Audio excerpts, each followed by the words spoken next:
teman-teman, pernahkah kalian melihat besi yang berkarat atau kayu yang dibakar menjadi abu? Nah, itu semua adalah contoh dari perubahan kimia. Di video kali ini, kita akan membahas apa itu perubahan kimia. Bagaimana caranya, mengenalinya, dan contoh-contoh menarik dalam kehidupan sehari-hari.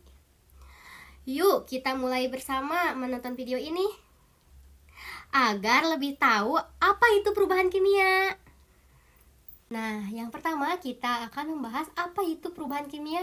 Perubahan kimia adalah proses di mana suatu zat bergabung dengan zat lain untuk membentuk zat baru melalui reaksi kimia yang umumnya tidak dapat dibalik tanpa reaksi kimia lebih lanjut.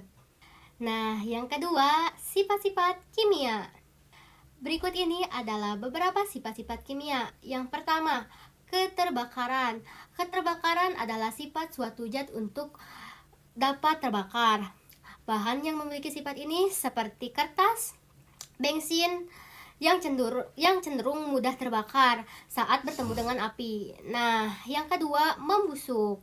Sifat membusuk mengacu pada kemampuan suatu zat untuk mengalami pembusukan ketika terpapar kondisi tertentu, seperti kelembapan tinggi atau bakteri. Contohnya, makanan yang dibiarkan terlalu lama akan mengalami perubahan kimia dan mungkin akan mengeluarkan bau tidak sedap.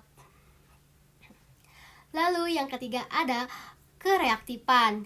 Kereaktifan menunjukkan seberapa cepat suatu zat bereaksi dengan zat lain. Zat-zat yang sangat reaktif seperti natrium atau kalium itu dapat dengan mudah bereaksi dengan air atau udara dan menghasilkan perubahan yang signifikan. Yang keempat, mudah meledak. Zat yang mudah meledak memiliki potensi untuk melepaskan energi secara cepat melalui reaksi kimia, seperti bahan peledak yang ketika bereaksi akan menghasilkan suara, cahaya, dan panas. Lalu yang kelima, beracun. Sifat yang dimiliki oleh zat yang dapat menyebabkan kerusakan pada organisme hidup bila terpapar bisa disebut beracun. Zat beracun seperti sianida atau merkuri itu dapat menyebabkan perubahan kimia dalam tubuh dan berpotensi fatal. Yang keenam, terlarut. Beberapa zat mempunyai sifat yang mudah terlarut dalam zat lain, terutama dalam air. Sifat ini berkaitan dengan reaksi kimia karena zat yang terlarut dapat membentuk larutan dan berinteraksi dengan zat lain dalam lingkungan yang berbeda. Yang ketiga, ada ciri-ciri reaksi kimia. Reaksi kimia mempunyai beberapa ciri khas. Berikut beberapa di antaranya. Yang pertama, terbentuknya zat baru. Yang kedua, terjadi pelepasan atau penyerapan energi. Yang ketiga, terjadi perubahan warna. Yang keempat, terbentuk gas atau endapan. Yang kelima, perubahan tidak dapat dikembalikan ke bentuk semula. Ketiga, ciri-ciri perubahan kimia. Kan tadi reaksi. Sekarang ciri-ciri perubahan. Berikut beberapa khas dari perubahan kimia. Nah, yang pertama terjadi perubahan suhu.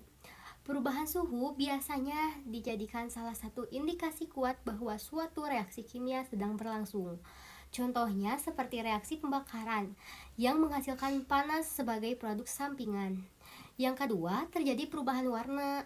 Perubahan warna pada suatu zat bisa menunjukkan adanya perubahan kimia. Contohnya seperti ketika logam besi berkarat, warna permukaan berubah menjadi kecoklatan. Nah, yang ketiga, munculnya endapan. Endapan adalah zat yang terbentuk dan tidak larut dalam larutan setelah terjadinya perubahan kimia. Contohnya seperti ketika dua larutan yang berbeda dicampur dan menghasilkan zat padat yang tidak terlarut. Itu bisa dijadikan tanda bahwa reaksi kimia telah terjadi. Yang keempat, muncul gas. Biasanya pembentukan gas selama Proses reaksi merupakan salah satu ciri perubahan kimia. Contohnya seperti reaksi antara asam klorida dan natrium bikarbonat yang menghasilkan gas karbon dioksida. Yang kelima, terjadinya perubahan pH. Beberapa perubahan kimia mengakibatkan perubahan pada nilai pH zat, yang berarti zat tersebut mengalami peningkatan atau penurunan tingkat kesamaannya. Yang keempat, ada aspek perubahan kimia. Yang pertama, aspek penyebab perubahan suatu zat. Faktor yang menyebabkan perubahan suatu zat bisa beragam, mulai dari reaksi dengan oksigen, air, panas, sampai paparan sinar matahari. Lalu yang kedua, ada aspek bisa kembali ke bentuk semula atau tidak. Salah satu ciri-ciri perubahan kimia adalah hasilnya yang seringkali tidak dapat dikembalikan ke bentuk semula, seperti abu yang terbentuk dari kayu yang dibakar. Lalu yang ketiga, ada aspek apa yang mengalami perubahan. Perubahan kimia melibatkan perubahan dalam komposisi molekul suatu zat, sedangkan perubahan fisika hanya melibatkan perubahan bentuk tanpa mengubah komposisi. Nah, yang kelima, ada pergolongan materi secara kimia. Yang pertama, ada unsur. Unsur adalah zat murni yang tidak dapat diuraikan menjadi zat-zat lain, yang lebih sederhana dengan reaksi kimia sederhana dengan reaksi kimia biasa, bukan reaksi nuklir. Unsur logam seperti besi misalnya tersusun atas atom-atom besi, sementara unsur non-logam seperti belerang tersusun atas atom-atom belerang. Yang kedua, ada senyawa.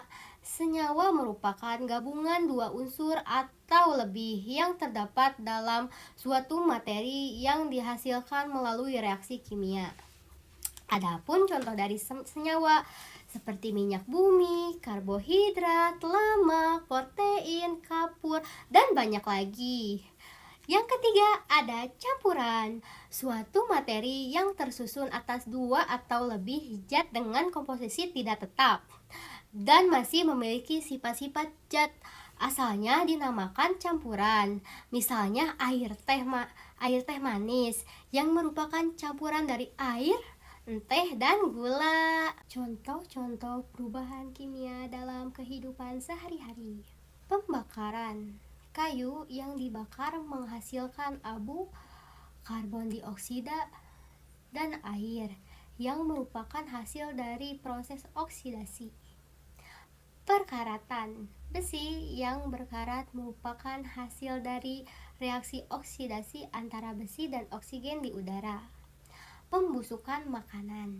Makanan yang busuk menghasilkan zat-zat baru dan bau yang tidak sedap karena adanya aktivitas mikroorganisme. Fotosintesis. Tumbuhan hijau mengubah air dan karbon dioksida menjadi glukosa dengan bantuan sinar matahari. Fermentasi.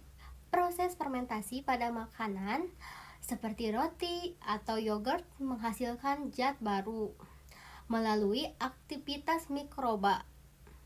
Kesimpulan dari perubahan kimia.